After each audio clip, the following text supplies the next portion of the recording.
All right, let me explain why this movie is going to be a success and why the closest thing I could think of would be Birds of Prey with Margot Robbie. So click links to the channel here over at Subscribestar, which I know sounds crazy. You go, Brie Larson movie, Captain Marvel, or The Marvels, whatever.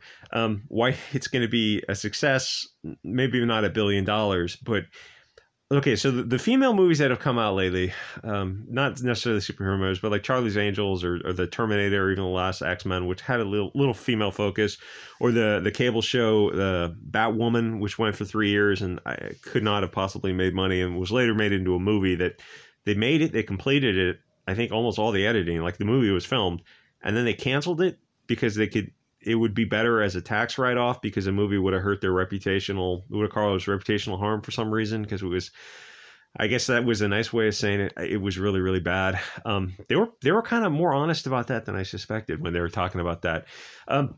So here's why this movie is going to do, I don't know what its budget is, say under $200 million, but usually movies have to hit a certain multiple, $500 million, $600 million to be a solid hit. And why this movie is going to do it, and you go like, okay, well, there's been this doesn't make sense. There's been a string of a female-led movies, and closest would be Birds of Prey. And you go, I'm saying, I'm throwing a tablet across the room, but Brie Larson has a bigger fan base than Margot Robbie. And hear me out. I know how ridiculous that sounds. By that I mean carefully. One, there's a lot of teenage girls who really like Brie Larson for some reason.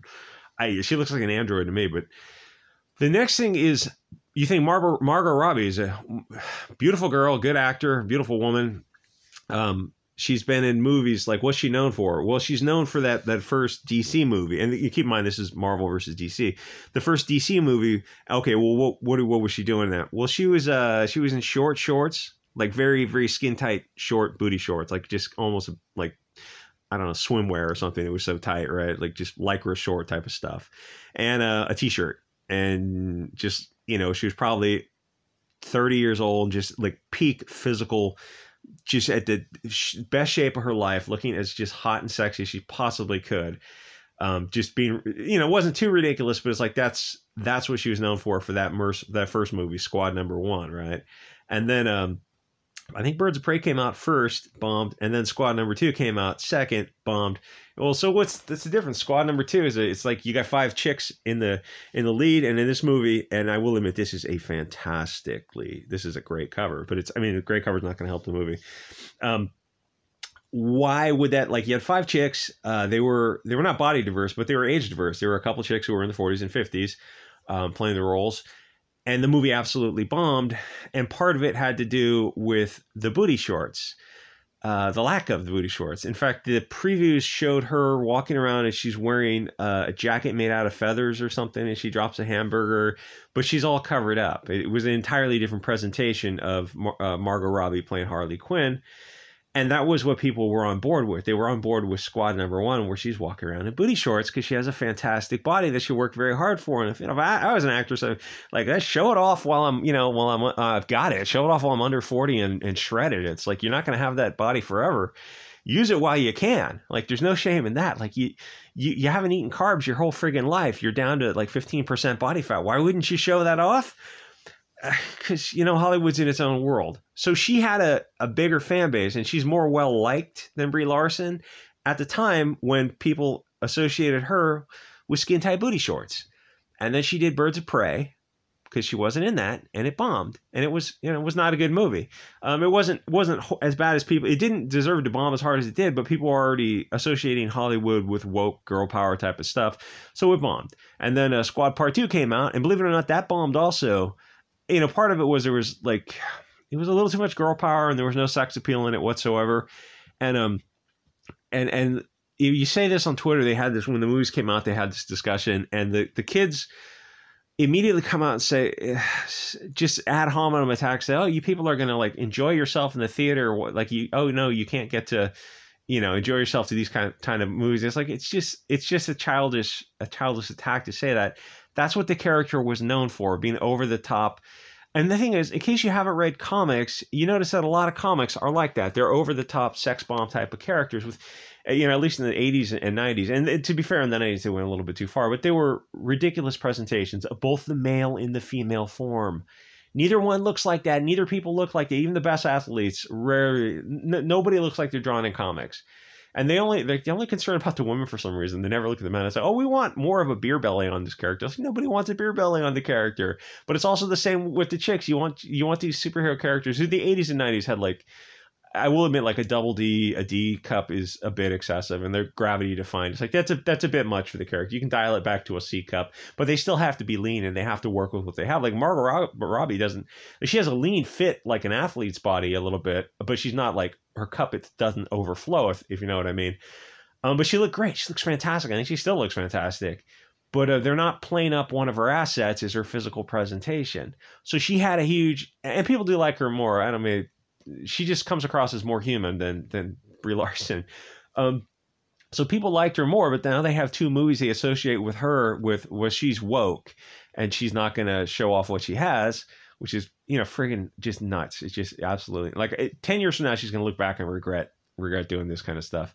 If I was her, I'd be like, no, you, and what was that movie? Cowboy Bebop, where the chick had a rockin' body, or she has a skinny body. It's like, okay, you can work with that. As long as it's skinny, you have something you can work with. And she does Cowboy Bebop and she's covering it up. She was like, oh, the clothes get into cracks everywhere. It's like, yeah, that's a costume. That's just what you're going to have to deal with. You're 30, you've got a rockin' body now. You got to use it as much as you can. Like, oh, we were going to put a jacket and cover up. It's like, well, how'd the show do? Oh, nobody saw it because they associate the character with the costume because it is what it is. Like, oh, well, girl power. We want to avoid the male gaze. You did. You successfully did. You avoided the male. I mean, you ever like think through that statement? What a stupid statement that is. So avoiding the gaze means you're avoiding the audience. Oh, I guess I never thought ahead. I have the memory of a goldfish. I couldn't put those two things together.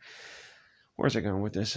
So Brie Larson has got a bigger fan base because she's not really known for having a rockin' body. I mean, though she does, but that's not what her character has been known for. And she has people who like, she was in the King Kong movie. It's like, okay, the movie was okay. She was okay in it. It's like, it wasn't offensive. It just did what it was supposed to do.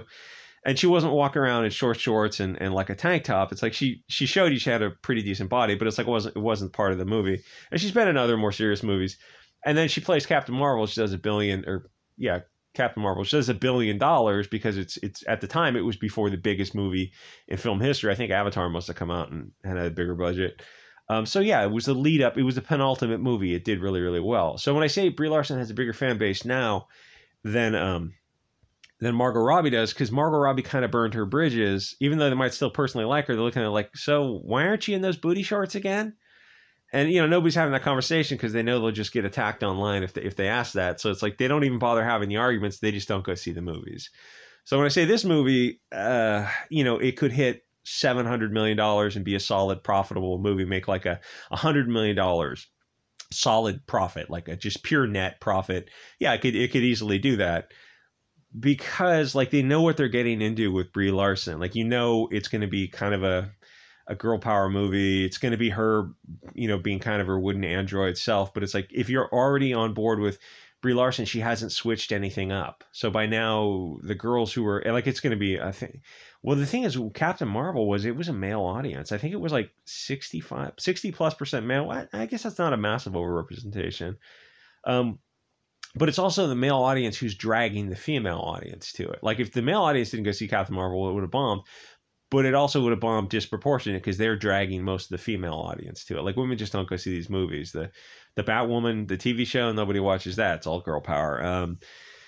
Charlie's Angels, all those movies I mentioned, the Terminator, the latest X-Men, anything that has got kind of like a girl power theme, it's like women just don't turn up for those movies. They turn up for stuff like the Titanic, where a guy sweeps impossibly beautiful men and women sweep each other off their feet in an impossibly beautiful setting, a ship sailing wherever. It's like, oh, so what's Terminator? Oh, it's a gritty action film where 3 women run around, shooting some robot type of thing. Oh, that doesn't seem like that's not really what females are into. They're into kind of like romance and romantic comedy, or maybe romantic adventure. But you notice the common theme is romance. Because why? Because biology. Humans are not fungible. So Brie Larson has a bigger fan base. And I know that's weird to say because we look at her like, I don't see it either. But the audience that is her core knows what they're getting with her. They're not switching anything up. She's not switching anything up. where Brie Larson switched things up, and her audience was a male audience who really liked to see her in those booty shorts because she looked like $1,000,000, and she still looks like $1,000,000.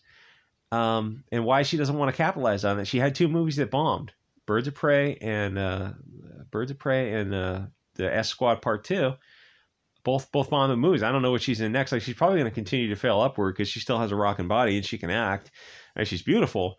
But she bait and switch people, or I don't know if that was her decision or somebody else's decision. But if it was a production company's decision and they're telling me want to cover you up, they're like, listen, I didn't work my ass off for this 12% body fat body to cover it up and wear a stupid feather. It's like, I know my audience is.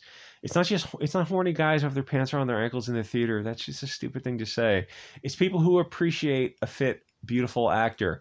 Women, when Brad Pitt was in the movies in the 90s, when he was, he went through a time period where he was shredded. Women were all over that. When Angelina Jolie or one of those chicks in the 90s, and some movies I'm more familiar with, what you're selling.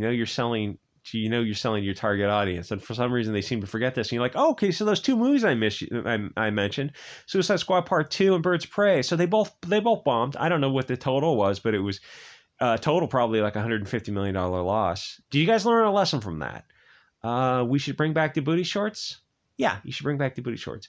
Now, Brie Larson is not going to be in booty shorts anytime soon, though she has the body for it if she wanted to. In fact, that would be, what do they call it when they play out of character or something? They play counter character for a joke, where or you suspect that she's kind of like girl power feminist type of chick. So she did a scene in well, I think it's kind of a kid's movie and a girl movie. I don't think it would fly. She did a scene like in Charlie's Angels where Cameron Diaz is in her underwear dancing around.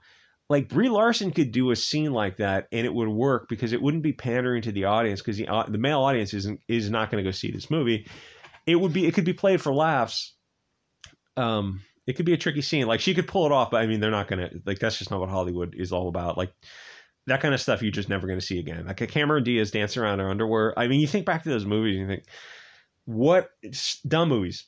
That wasn't Charlie's Angels. That was either it was Charlie's Angels or something about Mary. I don't know. But like, you're never going to get those movies again. Like, dumb, simple movies. And not just the politically incorrect jokes about disabled people or whatnot. Like, you're not going to get any of those kind of jokes again. You're not going to get scenes with a girl dancing around in her underwear again. It's like pandering to the audience. Yeah. The audience that paid to buy the tickets, you're not going to get any of that kind of stuff. The stuff you're going to get is Scarlett Johansson in Black Widow. Like, what do you remember about Scarlett Johansson in Black Widow? Oh, well, there's presumably a CGI scene where she's on a motorcycle, I think, and you're watching the scene. And it's like, in your mind's eye, you just overlay the CGI. Like, you're on a CGI motorcycle, and it's either attached to two guys with sticks who are bending the bike around, or it's attached to a motor that's like bending. It's like a ride.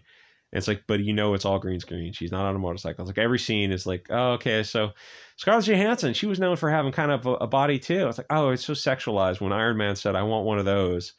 Okay, so I mean, you've had a pretty successful career in Hollywood. Now you're a mom. I mean, I think you still have a pretty rocking body, but now you did Black Widow and you didn't want to, show off what you got. Like, you had a kid. You had probably a couple kids and you recovered and you got back in shape. It's like, why wouldn't you want to show that off? I don't know. You have to ask them. Girl power, rah, rah, rah. It's like, so how well did Black Widow do? Oh, I think it bombed, right? I think it bombed. So did you learn your lesson?